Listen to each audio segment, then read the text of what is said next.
Hello students, welcome you all to this video. In this video, I'm going to talk about the active management of the third stage of labor. I'm Ruth Kezia, working as a tutor in Trippuram College of Nursing.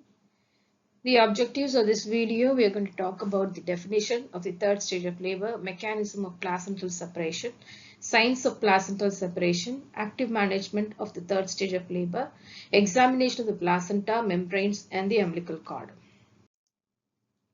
Okay, why AMTS? Okay, so the active management of the third stage of labor is shortly called as AMTSL. Why we have to study about this? Because the studies have shown that AMTSL prevents up to 60% of postpartum hemorrhage, that is PPH, and additionally AMTSL have shown to decrease the incidence of PPH, and it's shown to decreases the length of the third stage of labor, and it decreases the duration taken for the third stage of labor, because whoever admits this, follows this AMTSL during third stage of labor, it's not going to last more than 30 minutes. Next, it reduces the need for blood transfusion, and it decreases the need for use of this uterotonic drugs to manage PPH. Okay, the definition of third stage of labor, it is the time from the birth of the baby to the expulsion of the placenta and its membrane. It is the most crucial stage of labor. Placenta generally delivers within 5 to 20 minutes in both primi and multigravida. With active management, it is reduced to 5 minutes. The events in the third stage of labor are placental separation, descent to lower segment, expulsion with membranes. Okay, when the baby is born, the third stage will begin. The contractions is weaker in this time will start up again. These will make the placenta gradually peel away from the uterus, and the mother may get the urge to push again. The placenta with the membranes of the empty bag of waters attached will drop to the bottom of the uterus out through the vagina. Signs of placental separation. So these are the 4 signs of placental separation: gush of blood from vagina, change in size, shape and consistency of uterus, umbilical cord length increases, and mother has the urge to push. These are the signs of placental separation. Mechanism of placental separation. There are 2 mechanisms, that is Duncan mechanism and Sculls mechanism. As you see in the picture, the Duncan mechanism, here the placenta separates from one margin to the other margin, but in Sculls mechanism the separation starts at the center. Okay, the same is explained again in this picture as you see it here. The placental separation in figure A, it starts in the center, that is at the fundus of the uterus. Here in B, it starts from one margin and ends to the other. Okay, so the central separation is called Sculls method. The detachment starts from the center, uterine sinuses are opened, retroplacental collection of blood occurs, resulting in further separation. Marginal or Matthew Duncan method. Here the separation starts at the margin, more area gets separated with the progressive uterine contractions. This occurs more frequently. 2 methods of third stage management. So till now we have seen about the science and the mechanism of placental separation. Now we are going to see about the management of the third stage of labor. There are 2 methods. In that, the first method is the physiological or expectant management. Here what we do not administer any uterotonic drug. The placenta is delivered by gravity and the maternal effort, and the cord is clamped after the delivery of the placenta. The second method is the active management, that is AMTSL. Here oxytocic drug or the uterotonic drug is given. Cord is clamped, placenta delivered by controlled cord traction with the counter traction on the fundus, fundal massage. This speeds up the third stage and you won't have to do any pushing. Okay, so the components of the AMTSL active managements are administration of uterotonic drug, controlled cord traction and uterine massage. Okay, this is the flow chart in the third stage of management of the third stage of labor. First, it starts with the delivery of the baby, and immediately after delivery, you're going to administer injection oxytocin 10 units IM within 1 minute. And then after cord is clamped and cut and ligated. The placenta, after cutting the cord and handing over the baby to the resuscitation staff, you'll be having the cord lying outside of the perineum, and the placenta will be inside the uterus.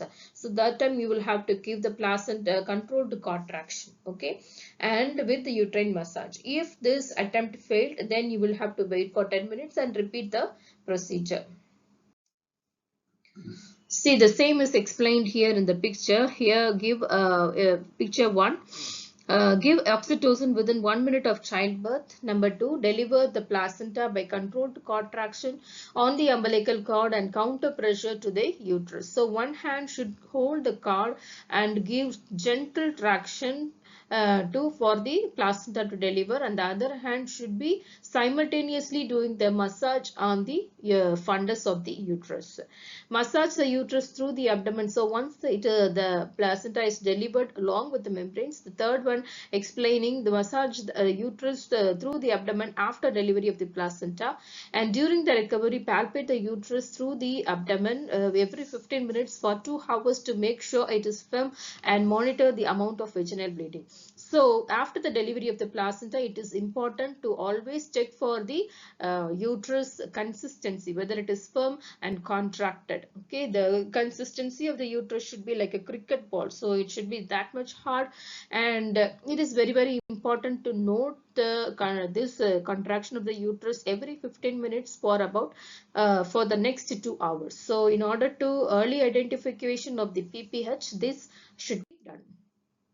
Okay, the next key point you will have to remember is, before starting the management of the third stage of labor, rule out the presence of another baby by palpating the abdomen and trying to feel for the fetal parts. So there may be a case like unidentified twins. So to in order to avoid that, you will have to palpate before administration of the intracranial drug, or before carrying out the the uterine massage, and carrying out the separation of the placenta and the membranes. So always look for the unidentified twins. Next is the uterotonic drug. So the three components we are going to see in detail. So first is the uterotonic drug. Enhance the contraction of the uterine muscles. What it does, it will contract the uterine muscle. It helps in the prevention of PPH, that is postpartum hemorrhage. Injection oxytocin is the drug of choice. Tablet misoprostol is also to be used. It should be ideally stored in a refrigerator, kept at a temperature of 4 to 6 degree centigrade, but not frozen. Injection oxytocin and should be given at the anterior shoulder 5 to 10 units IM, or give a tablet misoprostol 600 microgram orally. Inform the woman that shivering and gastrointestinal disturbances are common side effects. So you will have to know that misoprostol and oxytocin can cause shivering and gastrointestinal disturbances. So this is about uterotonic drug. Next is the CCT, controlled contraction. It is a technique that assists in the expulsion of the placenta to reduce the chances of retained placenta and subsequent bleeding, that is PPH. Clamp the maternal end of the umbilical cord close to the perineum with the pair of artery forceps. Hold the clamped end of the cord with one hand.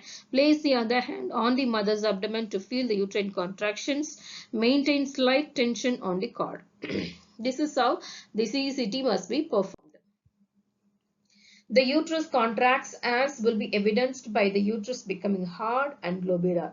Gently pull downwards on the cord to deliver the placenta. Apply counter traction on the uterine fundus. If placenta does not descend within 40 to 60 seconds of CCT, do not continue to pull on the cord. Wait for the uterus to contract strongly again and repeat. Do not exert excessive contraction of the cord while performing CCT. Do not repeat the maneuver more than once.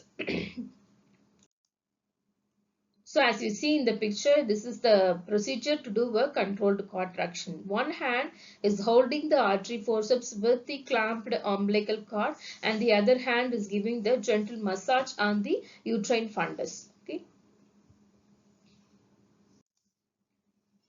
So this is how we have to deliver the placenta. When the placenta comes out, you have to hold the placenta with both the hands to in order to prevent the tearing of the placenta. As the placenta delivers, hold it with both hands to prevent tear. Normally, the placenta delivers within 5 minutes of the birth of the baby if AMTSL is done actively. If pulled, the three membranes can tear off and get retained in the uterus. So, if the membranes tear, use your fingers or a pair. If the membranes tear, you should use your finger to take away the membranes or use a pair of sponge holding forceps to remove the membranes. So as you see in the picture, this is the membranes, complete membranes attached to the placenta. Okay, in the dummy also the white thing is the membranes attached to the placenta. Ensure the placenta is delivered completely with all the membranes. Retained placental fragments or pieces of membranes will cause PPH. These can be suspected if a portion of maternal surface of the placenta is missing. If the placenta is not delivered after 30 minutes of injection of oxytocin or tablet misoprostol, you should refer the woman to the referral unit. Inform on the information on the with the referral slip you have to refer the woman. So next is after the delivery of the placenta along with the membranes, you will have to do the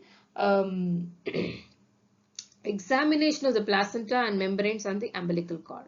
So how to examine the placenta? First is the maternal surface. The placenta has got two surfaces. First is the maternal surface and next is the fetal surface. Maternal surface, hold the placenta in the palm of the hands, keeping the palms flat and the maternal surface facing you. Look for the following. So maternal surface, what is the structure we see is the cotyledons. Okay. All the lobules should be present. There will be at least 15 to 20 lobules in the maternal surface of the placenta, and these lobules or cotyledons should be fit together. There should not be any irregularities in the margins. If any lobes are missing or lobes do not fit together, suspect that some placental fragments may have been left behind in the uterus. So as you see in the first picture, the surface is the fetal surface, the upper margin. The second picture shows the cotyledons, which is the maternal surface. So this surface only attached to the decidua of the uterus. Hold the umbilical cord to one hand and let the placenta and membranes hang down like an inverted umbrella. So if you hold the umbilical cord with one hand and allow the placenta to fall down, then the placenta along with the membranes will hang down like an inverted umbrella. So why you should do this? In order to examine the completeness of the membranes. You should also look whether the membranes are missing or not. Approximation of the membrane should be looked. The umbilical vessels will be seen passing from the cord and gradually fading into the edge of the placenta. Look for free-ending vessels and holes which may indicate that a lobule has been left behind in the uterus. Look for the insertion of the cord, particularly the velamentous insertion. Okay, normally the cord is inserted at the central of the placenta. But if the insertion, as you see in the picture number 2, if the insertion is at the margin of the placenta, then it is called as a velamentous. So, the margin of the placenta means it is called the battledore placenta. If the umbilical cord is attached to the membranes, okay, then it is called as a velamentous cord insertion. Okay, so we saw the cotyledons, okay, the maternal surface, the fetal surface. Now we are going to see the how to examine the membranes. So there are two layers in the membranes, chorion and amnion. Both layers can be seen at the edge of the hole where the membranes rupture and the fetus comes out. If the membranes are ragged, place them together and make sure that they are complete. So as you see in picture A, that is a membrane. In picture B, they have separated the amnion and the chorion. Okay, in the picture C is completely the amnion, the inner layer. Okay, so that is about the membranes. Now we are going to see about the cord. The cord, normally the length of the cord is 50 centimeters. Okay, so and there will be at least two arteries and one vein. in the umbilical cord normally. So there will be 3 blood vessels as you see in the picture. The umbilical vein will be the larger blood vessel and the 2 umbilical arteries will be small. And that should be checked for all the babies, presence of 2 umbilical artery and 1 umbilical vein. If there is single umbilical arteries, then you will have to suspect for any congenital malformation in the baby. So this is how you check a cord. The normal length of the cord is, as I said, it is 50 centimeter, and there should be presence of Wharton's jelly around the cord, okay, umbilical cord, which helps in prevention of any formation of the knots. And if the cord is less than 20 centimeters, it is called a short cord, and if it is more than 50 centimeters, it is called a long cord. Okay, so that you should keep in mind. So this is how you have to check the umbilical cord. Next is measuring the fundal height during the 3rd stage of labor. At the end of the 3rd stage of labor, following the expulsion of the placenta, the fundus is about 4 centimeter below the umbilicus. So we will have to measure the length of the fundus after the expulsion of the placenta. Next is uterine massage. You will have to do the uterine massage even after the placenta is expelled because this will prevent PPH. Place the cupped form of your hand on the uterine fundus and feel for the state of contraction. Massage the uterine fundus in a circular motion. A well contracted uterus feels like a hard cricket ball. Place your finger behind the fundus and push down in one swift action to expel the clots and collect the blood in a container. Estimate and record the amount of blood loss. So the amount of blood loss is it also should be measured, and the intake output chart should be maintained. Okay. And next, what we have to do is you have to settle the woman, help the mother to breastfeed. So immediately after delivery of the placenta and the umbilical cord and the blood vessels, okay, membranes, you will have to put a clean sheet under the mother's abdomen and wipe the perineum. If the episiotomy is done, suture the episiotomy, then feel for the contracted uterus and check the amount of bleeding and apply a good perineal pad. Make the mother to lie down completely rest and help the woman for the breastfeeding. Okay, if the woman cannot breastfeed, encourage manual nipple stimulation. Check the uterus and vaginal bleeding at least every 15 minutes for the first 2 hours. Massaging as and when necessary to keep it hard, and make sure the uterus does not become soft or relaxed after massage. If the uterus remains soft and flabby, the woman may be suffering from atonic PPH. So if the uterus is relaxed even after all the measures, this condition is called atonic PPH. This cannot be managed in a peripheral center. You will have to always refer the woman to the referral unit. So this is about the active management of the 3rd stage of labor. We saw the definition of the active management of the 3rd stage of labor. What is the time duration? Why we need to do AMTSL, and what are the signs of placental separation, mechanism of placental separation, management of AMTSL, that is physiologic management and active management. And the components in the active management are administration of uterotonic drug and controlled contraction along with uterine massage. And after that, we saw about the examination of the placenta, membranes and the umbilical cord. So I hope you gained some knowledge about AMTSL. Thank you. We'll see you in the next video.